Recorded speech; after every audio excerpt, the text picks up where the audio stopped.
সাংবিধানিক সংস্কার কেন আলোচনায়?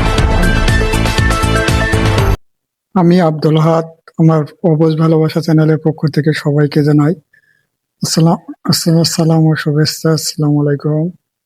সাংবিধানিক সংস্কার কেন আলোচনায়, চলুন বিস্তারিত জেনে নেওয়া যাক। সাংবিধানিক সংস্কার আলোচনায় থাকার প্রধান কারণ হলো অনেকের মতে বাংলাদেশের বিদ্যমান সাংবিধানিক ও রাজনৈতিক কাঠামোগত ক্ষমতার অতিরিক্ত কেন্দ্রীকরণ, নির্বাচন ব্যবস্থা নিয়ে বিতর্ক এবং বিভিন্ন রাষ্ট্রীয় প্রতিষ্ঠানের স্বাধীনতা নিয়ে দীর্ঘদিনের প্রশ্ন রয়েছে।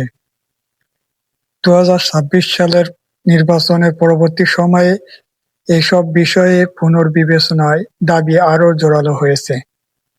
যেসব সংস্কারের প্রস্তাবের বেশি আলোচিত হচ্ছে সেগুলোর মধ্যে রয়েছে প্রধানমন্ত্রীর মেয়াদসীমা নির্ধারণ, একজন ব্যক্তি কতবার বা কত বছর প্রধানমন্ত্রী থাকতে পারবেন সে বিষয়ে সীমা আরোপের প্রস্তাব, দ্বিকক্ষ বিশিষ্ট সংসদ, বর্তমান একক সংসদের পাশাপাশি একটি উচ্চকক্ষ গঠনের ধারণা যাতে আইন প্রণয়নে অতিরিক্ত পর্যালোচনা ও ভারসাম্য আসে,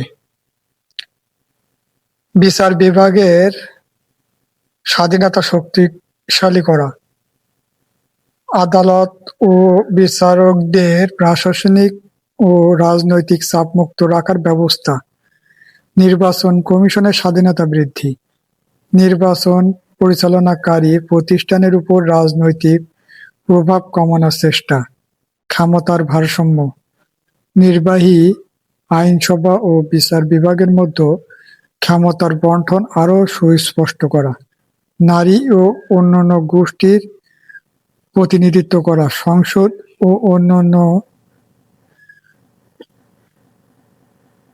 অংশগ্রহণ বাড়ানোর প্রস্তাব। কেন বিতর্ক হচ্ছে? সমর্থকদের মতে এসব পরিবর্তন গণতন্ত্রকে আরও শক্তিশালী করবে এবং ভবিষ্যতে রাজনৈতিক অস্থিরতা কমাতে সাহায্য করবে।